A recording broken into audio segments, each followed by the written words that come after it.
যে দিদি তুমি কত টাকা ঘুষ খেয়েছো। দিদি যদি তোমার সাথে কথাগুলো মানে জিনিসটা যদি তোমার সাথে হতো তাহলে কি হতো? তোমরা কি তোমার বাবা মার কাছ থেকে ঘুষ খাও কোনো মিথ্যে বলার জন্য বা কোনো সত্যি কথা বলার জন্য? দিদি তুমি কি দাদার সাথে করেছো নাকি? আরে দাদা, ওটা আমার দাদা হয়। তোমরা কি তোমাদের বোনের সাথে করো বা তোমরা কি তোমার মা বাবার সাথে করো? নিশ্চয়ই না। ওনাকে কোর্টে তোলা হয়েছে যে মেয়েটা নাকি বলছে আমি কেস তুলে নেবো। যদি বা এরকমটা হয়ে থাকে, যদি বলে যে হ্যাঁ মেয়েটা কেস তুলে নেবে, তাহলে আমি এটাই বলবো কি লাভ হবে? মেয়েটা যদি কেস তুলে নেয় একটাই জিনিস হবে যে দাদা ভাইয়ের মান সম্মানটা পুরোটা যাবে। আর যত ফলোয়ার ছিল, যতটা আইডি ছিল, সবটাই মুছে গেল। বন্ধুরা, অরবিন্দু কেসের নামে কিন্তু নতুন একটা জিনিস ভাইরাল হচ্ছে। ডলি ডান্সার দিদি, যে আগে আমি একটা ভিডিও শেয়ার করেছিলাম, সেই ভিডিওতে কি বলেছিল আর এই ভিডিওতে কি বললো জানলে তোমরা তো অবাকই হয়ে যাবে। শুধুমাত্র ভালোবাসার পরাজয়ের পরিণতি যে এত বড় ভয়ঙ্কর হতে পারে তোমরা না জানলে বুঝতে পারবে না। প্রথমে ডলি দিদি কি ভিডিওটা কি বলছে আগে দেখো, তারপরে কিছু কথা ডিসকাস করছি। ওকে, তো চলো ভিডিওটা শুরু করা যাক। Let's start. বলবো ভিডিওটা কেউ স্কিপ করো না, অবশ্যই শুনবে। আর আমারও কিছু কথা আছে, দাদার কিছু কথা আছে যেটা শোনার জন্যই বলছি।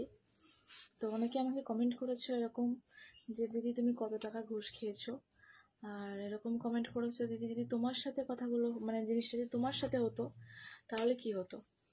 আচ্ছা, প্রথমেই জানাই, যদি আমার সাথে হতো তাহলে আমি সেম কাজটাই করতাম, আর এটা বলতাম যেন অনেক বড় একটা সাজা হয়, যেটার থেকে যেন বেরোনো না যায়।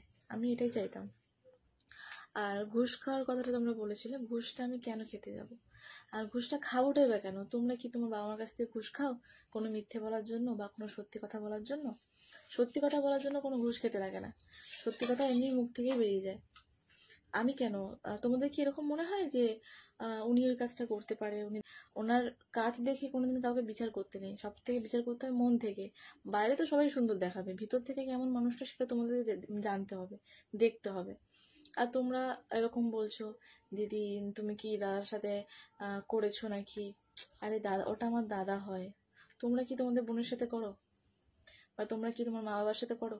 নিশ্চয়ই না। তো উনিও হচ্ছে আমার দাদা। দাদার সাথে কেউ কোনোদিন খারাপ কিছু করতে পারে না। অনেকে এরকম বলেছে দিদি তুমি তো রাত কাটিয়ে এসছো, দাদার বাড়িতে রাত কাটিয়েছো। আরে আমরা কাজের সূত্রে থাকি, আমরা কাজের সূত্রে ওদের বাড়িতে রাত কাটাতে হয়। আমরা একটা মেয়ে, আমরা নিশ্চয়ই রাত 2টোর সময়, রাত 10টার সময় নিশ্চয়ই বাইরে বেরোতে পারবো না।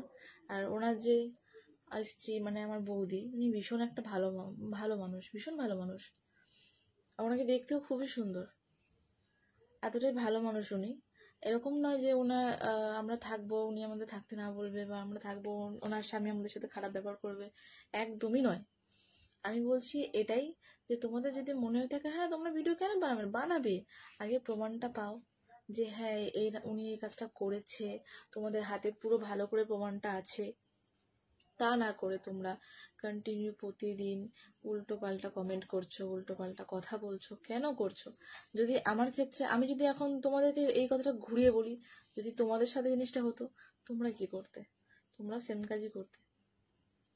আমি যে কাজটা করেছি তোমরা সেম কাজ করতে। যদি তোমাদের বাড়ির লোককে কাউকে নিয়ে যেত বা তোমার দাদাকে নিয়ে যেত বা তোমার বোনকে কোনো একটা কেসে ফাঁসানো হতো, তখন তোমরা কি করতে? বাজে বাজে কথা শুনতে? নাকি আমি যেটা করছি তখন তোমরা সেটাই করতে? নিশ্চয়ই নয়। আর একদিক থেকে আমি যেটা খবর পেয়েছি এটা যে ওনাকে কোর্টে তোলা হয়েছে। এবার তারপরে কি খবর হয়েছে এখনো পর্যন্ত আমরা জানি না, আমি তো জানি না যেহেতু আমি বাড়িতে নেই। আবার এরকমও খবর পেয়েছি যে মেয়েটা নাকি বলছে আমি কেস তুলে নেবো। যদি বা এরকমটা হয়ে থাকে, যদি বলে যে হ্যাঁ মেয়েটা কেস তুলে নেবে, তাহলে আমি এটাই বলবো কি লাভ হবে? মেয়েটা যদি কেস তুলে নেয় একটাই জিনিস হবে যে দাদা ভাইয়ের মান সম্মানটা পুরোটা যাবে। আর যত ফলোয়ার ছিল, যতটা আইডি ছিল, সবটাই মুছে গেল। আস্তে আস্তে সেটাও পর্যন্ত যাচ্ছে। তো নিশ্চয়ই কেউ চাইবে না না তার লাইফটা, হ্যাঁ ও চেয়েছে কি ওনার লাইফটা বরবাদ হয়ে যাক। অবশ্যই সেটা উনি একদমই করতে পেরেছে, ওনার লাইফটা বরবাদ হয়ে যাবে।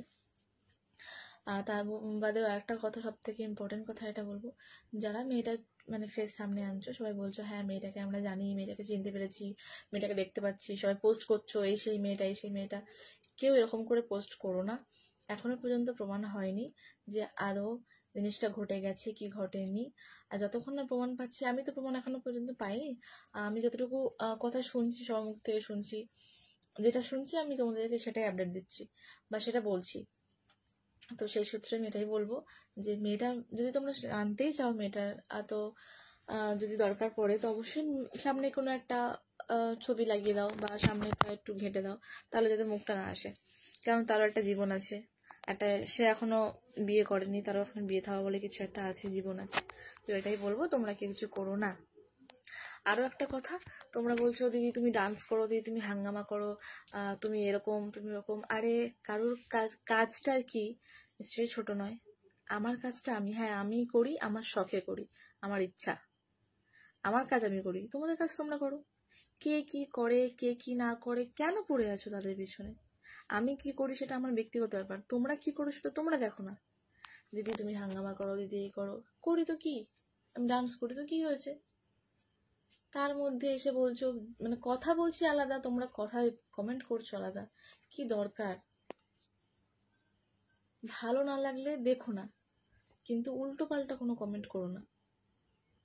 এবার তোমরা একটা কথা যদি ভাবো, এই একটা কথা, এটা সব থেকে বড় কথা, যে মেয়েটাকে যখন চিনতে পেরেছো, তাই মেয়েটার ভিডিও তোমরা সবসময় দেখো, তাহলে কবে থেকে মেয়েটা ভিডিও করছে সেটা তোমরা ভালো করে বুঝতে পারছো।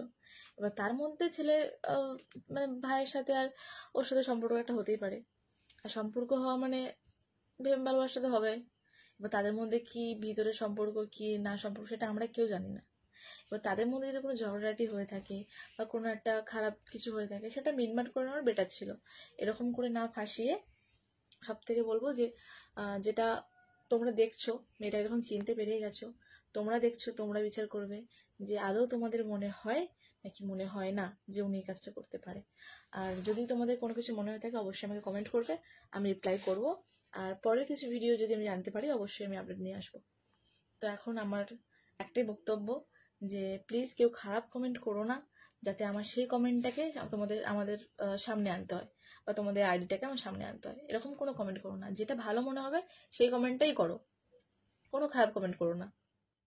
তো বন্ধুরা ভিডিওটা দেখেছো, পুরোটা দেখেছো। এর আগে কিন্তু আমি পার্ট 1 ভিডিও একবার শেয়ার করেছিলাম, যেটা দিদি ফার্স্ট টাইম লাইভে এসে বলেছিল, আর এইটাও কিন্তু আমি শেয়ার করলাম। সো দেখো, ওনার কথা শুনে তো মনেই হলো যে হ্যাঁ একবার তো ট্রাস্ট করাই যায়। আর ওনাকে যারা যারা খারাপ কমেন্ট করছো, বা ওনাকে যারা যারা খারাপ কমেন্ট করেছো, সো তাতে কী লাভ হচ্ছে বলো, কী লাভ? আগে সত্যি তো সেই কতদিন হয়ে গেছে, আজ থেকে 10 দিনেরও বেশি হতে যাচ্ছে, কোনো রকমভাবে প্রমাণিত হয়নি যে উনি সেই কাজটা করেছেন। সো ওনার সম্পর্কে যদি ওনার সাথে কাজ করে ওনাকে এতটাই বুঝে, যদি ওনার সম্পর্কে বা ওনার সাপোর্টে যদি কেউ কথা বলে, তাহলে আমরা অযথা কেন তাকে গালাগালি বা বাজে কথা বলবো, তাই না? আগে সত্যটা প্রমাণিত হোক, আগে সব কিছু ঠিকঠাক হোক, তাহলেই আমি বলবো যে মানে যেটা সত্যি সেটাকে তুলে ধরতে। সো যাই হোক, আমার যেটা মনে হলো পয়েন্ট অফ ভিউ সেটা আমি তুলে ধরেছি। তোমাদের কেমন লেগেছে ভিডিওটা শেয়ার করেছি অবশ্যই কমেন্ট করো। এরকম ভালো ভালো ভিডিও চ্যানেল আমার চ্যানেলকে সাবস্ক্রাইব করে দিও। আজকের জন্য কিন্তু এইটুকু, দেখা হচ্ছে কিন্তু অন্য কোনো ইন্টারেস্টিং ভিডিওতে। ওকে, বাই।